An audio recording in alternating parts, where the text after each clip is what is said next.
selamat sore, Shalom, Nang Guru. Kami dari siswi SMP Markus kelas 8 ingin bertujuan untuk mewawancari Nang Guru mengenai tentang tata liturgis Gereja HKBP Damai. Ya, seperti apa sekiranya mungkin jelaskan tata liturgi ibadah dari awal hingga akhir.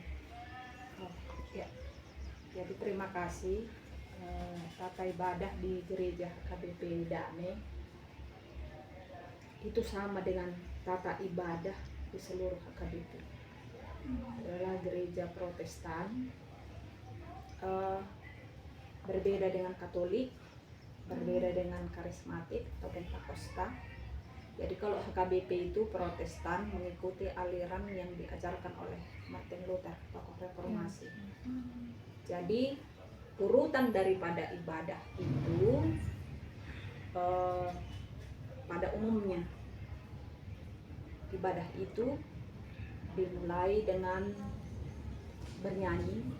Lagunya biasanya lagu puji-pujian, lagu hari Minggu, lagu ucapan syukur, menyembah, gitu ya, lagu puji-pujian namanya. Jadi di situ kita bernyanyi, kita meminta, kita memuji kehadirat Tuhan. Dia hadir dengan rohnya. Kemudian setelah bernyanyi, jemaat diajak untuk berdiri pada ayat yang ketiga biasanya.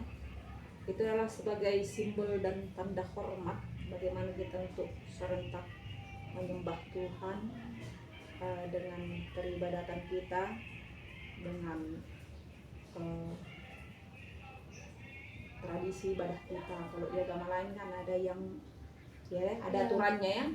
Ya, kalau di kita ya begitu. Kita berdoa di situ, kita berdiri menghadap kehadiran Tuhan. Jadi setelah itu masuk nanti itu votum introitus dan doa katanya. Kita berdiri kan?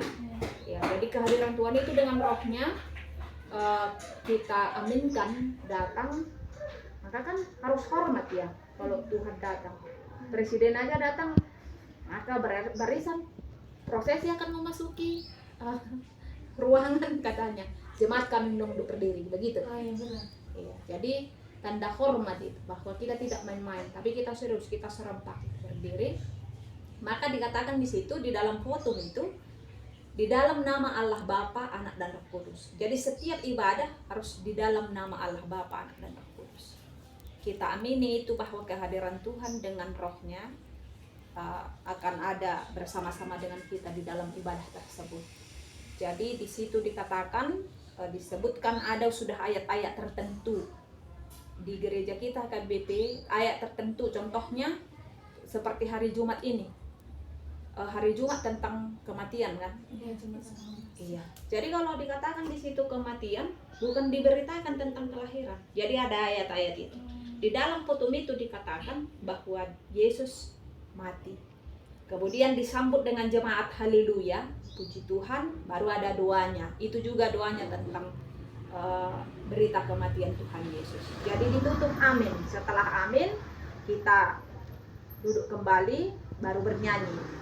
Setelah bernyanyi, tadi kehadiran Tuhan itu sudah datang, dia sudah ada bersama dengan kita. Kita bernyanyi, baru Tuhan mengajarkan kita dengan hukum Taurat. Iya, dengan hukumnya, dengan firman-Nya. Di sana kita enggak harus berdiri. Enggak harus berdiri. Jadi di hukum Taurat enggak berdiri kan? Kalau yang HKBP kalian enggak berdiri. Jadi hanya 3 kali itu berdiri sampai yang keempat yang penutup. Iya. Jadi itu ya enggak inang jawab berulang-ulang lagi ya deh. Lambang kehadiran ketika kita mengaku dosa kita juga nanti kita berdiri. Itu menandakan bahwa kita tunduk, kita mengaku dan mengaku iman percaya, kemudian menutup, mau amin-amin, mau kita pulang. Jadi setelah hukum Taurat kita diberikan firman-Nya, maka kita aminkan. Mari kita meminta kekuatan daripada Tuhan untuk melakukan yang sesuai dengan hukumnya. Udah itu berdoa, kita sudah diajari dengan firman Tuhan itu, hukum Taurat itu kan. Jangan kau membunuh, jangan mencuri, jangan berzina, gitu kan kita aminkan. Ya. Udah itu kita bernyanyi lagi lagunya tentang pengakuan dosa. Bahwa walaupun kita sudah diberikan hukum Taurat, Tetapi justru hukum Taurat itu menunjukkan bahwa kita banyak dosa. Maka bernyanyi bangkit lagi, disitulah doa pengakuan dosa. Ya, jemaat diajak untuk mengaku akan dosanya. Kemudian dikatakan di situ setelah pengakuan dosa, maka tidak sebatas itu, tapi Tuhan memberikan yaitu anugerahnya dengan pengampunan dosa. Maka setiap setelah doa pengampunan dosa itu ada itu dikatakan janji Tuhan akan pengampunan. Jadi ada keselamatan. Manusia tidak hidup tetap di dalam dosa bagi yang mengaku, tapi ada keselamatan bagi yang mengaku dosa dengan kerendahan hatinya tadi dengan datang pada Tuhan. Jadi setelah itu selesai pengakuan dosa, kita duduk. Sudah duduk, kita bernyanyi lagi. Sudah bernyanyi lagi, maka Tuhan memberikan lagi firman-Nya untuk mengajar kita. Itu namanya epistel. Diajar, diberikan lagi. Kan tadi sudah terhapus dosanya. Sudah meminta pengampunan dosa, maka kita diajari kembali. Maka setelah selesai mendengarkan firman Tuhan dengan epistel, dikatakan di akhir daripada epistel itu, berbahagialah orang yang mendengarkan firman Tuhan di dalam hidupnya. Amin. Baru bernyanyi lagi. Setelah bernyanyi, maka kita bangkit lagi. Kita sudah diberikan pengampunan dosa, kita sudah diberikan firman Tuhan kembali. Maka sebagai orang percaya kita bangkit untuk bersaksi, yaitu menyaksikan iman percaya kita. Aku percaya kepada Allah Bapa. Pengakuan iman. Aku percaya kepada Yesus Kristus, aku percaya kepada Roh Kudus. Begitu kan? Jadi setelah itu kita kan sudah mengaku, kita sudah menerima ada bersama dengan Tuhan dengan firman-Nya, kita dapat bersaksi, maka kita bernyanyi kembali. Setelah duduk tadi, udah itu, datanglah firman-Nya dengan khotbah menguatkan. Berita sukacita, berita keselamatan. Disitulah firman-Nya itu, kemudian setelah khotbah sukacita, biasanya itu evangelium, berita sukacita, berita kabar gembira ya. Maka bernyanyi lagi. Ini nyanyiannya adalah sebagai respon kepada firman yang sudah dengar. Jadi HKBP itu memiliki makna setiap daripada kegiatan. Walaupun tantangan sekarang bagi yang tidak paham, terlebih kaula-kaula muda, bagi remaja dan apa sebelum, menganggap jenuh, bosan, nggak ada artinya. Itu apa? Berdiri, duduk, hanya diam gitu kan. Kan kita beribadah. Masa harus apa? Menghadap presiden aja kita harus hormat. Menghadap Sultan Diponegoro aja harus Diponegoro dulu ya. Kalau sultan raja-raja kan harus tunduk kan, harus sungkem. Iya. Jadi tradisi kita untuk menghadap Tuhan ya begitu. Kita datang ke hadiratnya. Ada aturannya. Kita hormat, bukan kita yang dipuaskan di dalam ibadah, tapi kita ketika memuji Tuhan, Tuhan yang mau dipermuliakan. Iya. Jadi di dalam ibadah itu ada aturannya. Di situ tadi Inang bilang lagu pertama itu lagu puji-pujian, lagu untuk mengundang kehadiran Tuhan dengan rohnya.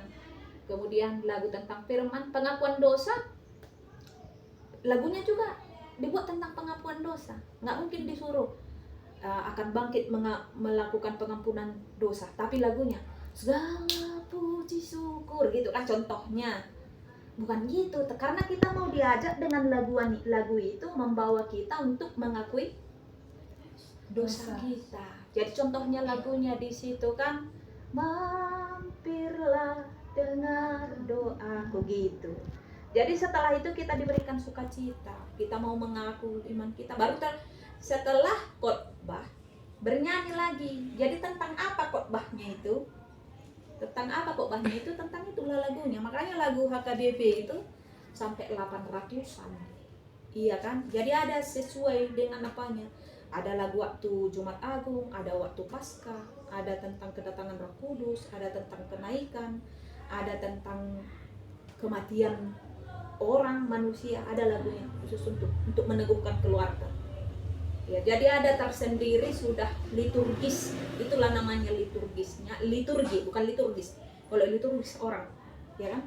Kalau liturgi itu urutan acara, kalau liturgis adalah kurangnya. Jadi demikian, setelah kita menyambut tadi firman Tuhan itu dengan nyanyian, kita aminkan, maka ditutuplah, kita bangkit lagi di hadirat Tuhan, ditutuplah ibadah kan?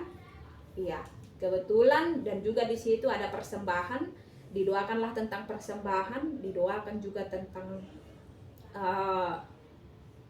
tentang persembahan, baru dah itu diberikanlah berkat, diberikan berkat, baru jemaat menyambut. Amin, amin, amin. Begitulah urutan daripada peribadahan atau kebaktian liturgi daripada HKBP.